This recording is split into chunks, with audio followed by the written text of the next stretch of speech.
You have to wait for 0. Yeah.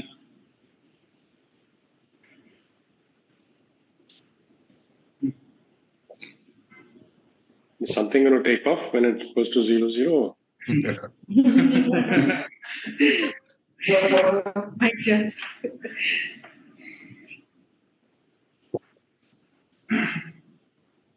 It's like countdown.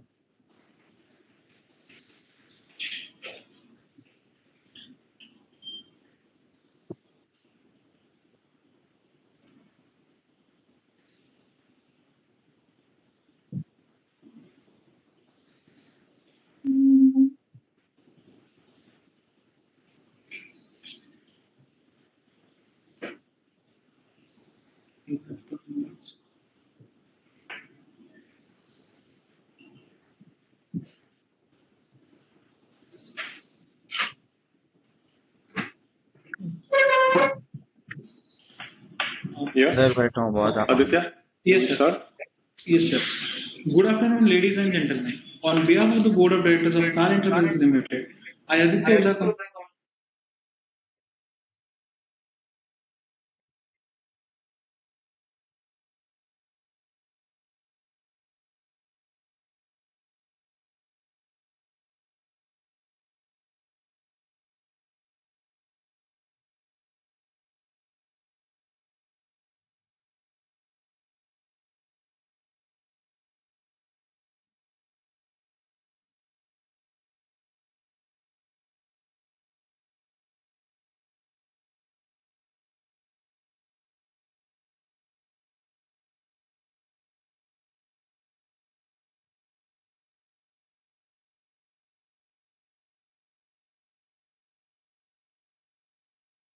Recording in Remuneration progress. Committee as the CSR committee.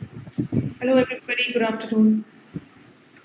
Thanks. Mr. Arvind Nanda, Independent Director and Chairperson of the Nomination and Remuneration Committee, member of the Audit Committee and the Stakeholders Relationship Committee.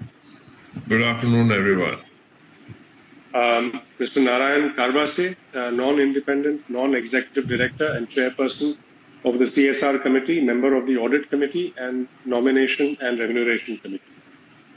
Good afternoon, everybody. Mr. Anil Sahu, independent director and member of the stakeholders relationship committee as well as the CSR committee. Good afternoon, everybody. Mr. Sudesh Kumar Kutuppan, Chief Financial Officer of the company. Good afternoon, everyone. Mr. Abu Ali Darukhanawala from VP Thakkar and Company, the statutory auditors of the company, is not able to join the meeting. We have received communication from him for not conducting the AGM. We need to take that on record. We also have Mr. Anuj Nima, practicing company secretary, the secretarial auditor and the scrutinizer for this annual general meeting with us. I now request Mr. Aditya Oza, the company secretary, to brief the members. Thank you, sir. The Minister of Corporate Affairs and the Securities and Exchange Board of India, via their respective circulars, have allowed companies to hold the annual general meeting through video conferencing or other audio-visual means during calendar year 2025. Further, as per the said circulars, the companies are permitted to be dispensed with the requirements of sending the physical copies of annual report to the shareholders.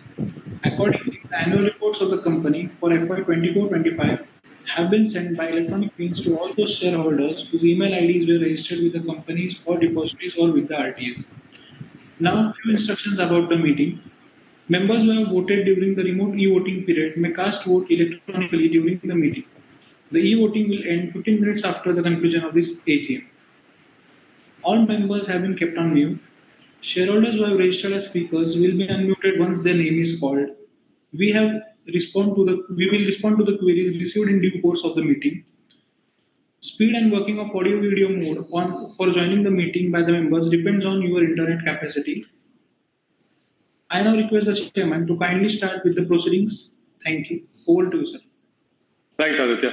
I'm now starting with the formal proceedings of the meeting. I have been informed based on registrations received from shareholders for the e-meeting that the requisite quorum for the meeting is present. I therefore call this meeting to order.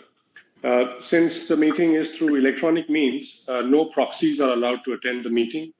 The company has received representations under Section 113 of the Companies Act 2013, and the details are available with the scrutinizer.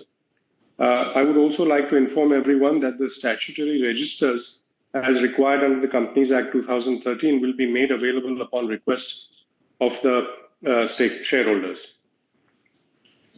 In line with the company's commitment to maintaining high standards of corporate governance and regulatory compliances, we would like to bring the following important shareholder-related matters to your attention. This initiative aims to promote transparency, investors' awareness, and smooth communication between the company and its shareholders. First, registration for receiving notice of the AGM and annual report. The company disseminates AGM notices and annual reports electronically to shareholders with registered email addresses. Members are encouraged to keep their contact details updated to ensure smooth and timely communication in the future. Tax deducted at source on dividend. As per Income Tax Act, dividends are subject to members to intimate change in their details. Shareholders are advised to promptly update any change in the registered details such as address, email ID, PAN, or bank account information with the company's RTAs, that is MUFG in Time India Private Limited, to ensure smooth communication and dividend processing in future. Unclaimed dividend and IPF matters. Members who have not claimed dividend in past 7 years are requested to do so at the earliest. Unclaimed dividend for 7 consecutive years along with the corresponding shares will be transferred to Investors Education and Protection Fund as per the regulatory norms. Dispute resolution.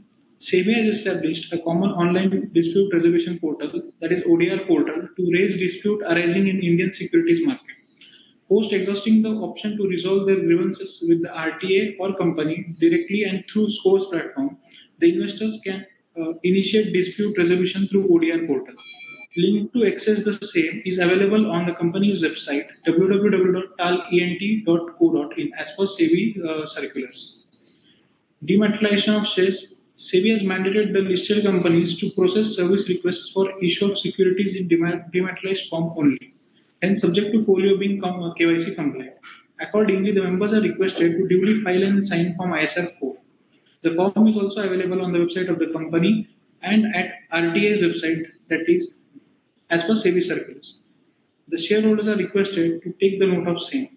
I now request Chairman to address to the shareholders. Yeah, thanks, Aditya. Ladies and gentlemen, once again, a very good afternoon and a very warm welcome to the 11th Annual General Meeting of TAAL Enterprises Limited. Thank you for your trust and for taking time from your busy schedules to be with us today.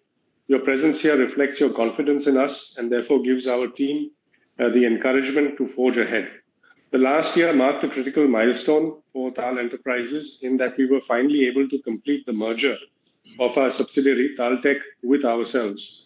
And we are now officially and singularly an ER&D company. This merger brings clarity to the operations of the company and simplifies its structure. We had a challenging start to the year, the last fiscal, I mean. We knew that we were going to lose the business of 2 important customers, given that they had both been acquired. We therefore decided to put extra emphasis on protecting the bottom line. As a result, while sales remained flat, roughly speaking, PBT increased by 33% to 67 crores. I must thank our operations team for doing an incredibly good job in streamlining operations to meet this goal. We also added a number of new customers, particularly towards the end of last year, an effort which we expect will have an impact this year as well as the next.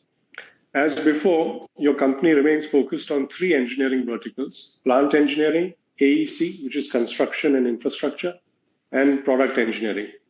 However, within each of these domains, we have added significant new capabilities with a view to building more entrenched and deeper relationships with current as well as new customers.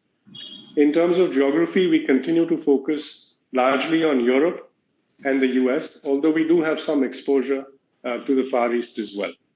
At a macro level, we are seeing good demand growth across almost all the sectors in which we are present. Yet, we have to remain ever vigilant and conscious given the uncertainties that continue to play out in the world economies, in global trade, and particularly in technology. Our strategy in this situation is to be focused, very deliberate, and yet nimble. Excellence in business must go hand in hand with social responsibility, We see our corporate CSR responsibility as integral to our organization and to who we are as an organization.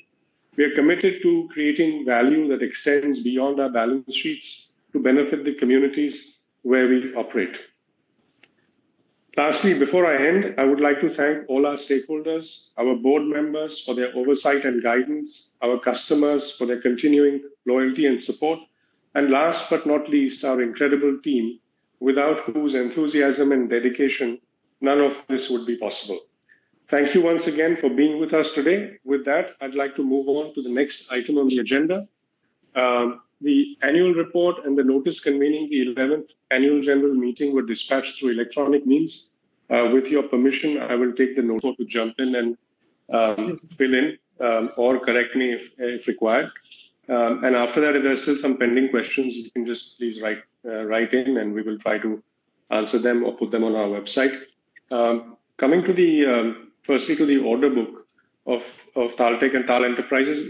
One clarification, TAAL Tech and TAAL Enterprises is now one company. So there is no differentiation between the two companies. This is Swesha's question.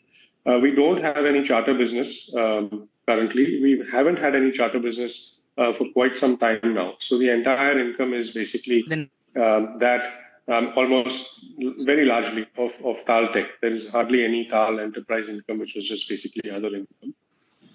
Most of our business is time and material. There are very few fixed margin contracts. Maybe after this, Dish can tell us what is the percentage of fixed margin contracts. But we see our business largely as a time and material business. So the margins that you see reflect the time and material business margins. And why have the margins gone up? Is I think they've gone up because of very good cost control. We reduced one office that we had. We brought all the people from two offices into one office. We moved some people that could be moved to work from home.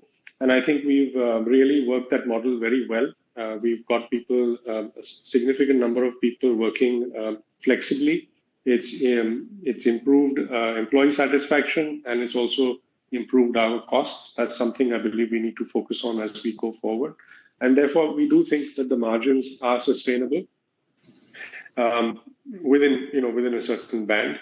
How many customers have we added? Sudesh, do you have a number? How many customers we added? I know we added a significant number of customers.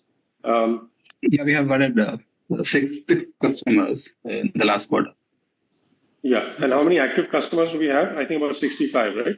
65, yeah. Yeah, so we have about 65 existing customers. We have roughly just about 500 employees. The number of billed employees, I think last year was about around 380. Yeah, 380, is it? Yeah, 380. Yeah. How do we see this business growing in future? Be honest, that the opportunity size is very large. It's more a question of how do we increase existing capabilities and add new customers? How much risk do we want to take? It's a balance that we try to reach in the organization. But I see at the size we are currently today, which is roughly 200 crores, I do not see any kind of a ceiling in terms of growth opportunities that exist in the market. The market size is very large. We have built excellent capabilities, some very strong capabilities. The initial period is always the most difficult, particularly in industries such as aerospace, where you need a very strong reputation and credibility to be able to build businesses. So in plant engineering, in aerospace, in multiple other areas, we're extremely strong.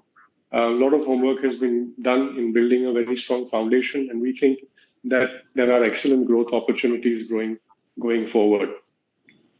As far as the bid pipeline is concerned, again, because we don't actually have an order book at TAAL Tech, because most of it is time and material. These are ongoing orders from existing customers. We have no concept of an order book that we maintain at TAAL Tech. Therefore, I'm not able to give you a sense of the order book. All I'd say is that the business on a running basis is roughly what it has been last year, and we see some uptick this year. What is the impact of the slowdown? We are seeing impact differently across different sectors. For instance, in plant engineering, last year was slow. It continues to be slow. There was a lot of uncertainty in the US, where most of our plant engineering customers are based. That uncertainty continues as we speak. But we think that that period is now coming to an end. We are seeing the first green shoots. We think that the plant engineering side of our business is going to start increasing. Coming to the breakup of what is the breakup, we have about 50% of our business coming from product engineering, which includes the aerospace side of the business. 33% of the business is plant engineering. There is about 16% coming from the from the AEC business, which is construction and infrastructure. 70% of business is USA and Canada. Europe is 28%, and the balance is 2% is the rest of the world. New client additions, as Sudhish said, is about 6 customers last year, which is a significant number. Cash utilization, we have, I think the directors will take a call. As you rightly mentioned, there is a significant amount of cash sitting on the books. It is to be obviously used very carefully. I'm sure we will take a conscious call on that. At present, as of now, I have nothing to announce on the cash utilization side. We add people based on customer requirements. We don't add people in advance for a bench. That's how we've been running the company on a very tight leash, and that reflects in the margins that the company has. So as far as adding people are concerned, yes, we are constantly adding people, but we add people based on existing customer requirements. Industry-wise breakup, I have given you a number of clients. I'm just trying to go through this list to see if I've mixed anything. Yes, I see the margin as sustainable, as I said. I think I've covered most of the questions that were asked. Sudhish, have I missed anything? Please feel free to answer. Yeah, there was a question on the proportion of fixed bid contracts. Yes. That's roughly about 5% of the total revenue. Remaining all are time and material-based revenue. And there was a question on the 10 crore revenue in standalone basis for TAAL, TAAL Ltd. That is basically 9 crore is coming from the dividend from TAAL Tech. So it gets nullified in the consolidated. But since the TAAL doesn't have any standalone business from operations, all this revenue is coming from their investments. Yeah. Okay. I think there was one question on competition. Competition is from, actually we have competition from fairly large companies now. So we have competition from Cyient, from Axis Cades in the aerospace side, from Quest on the aerospace side. So we compete with a lot of the large customers. And for that reason, I say that the opportunity is very large. We've built a solid reputation for ourselves, and we see the opportunity as being very large because many of our competitors are very large companies. So with that, we can proceed to the next item on the agenda. The members who have not yet voted may now cast their vote. I request the scrutinizer to submit his report in order to declare the results of the voting within 2 working days of the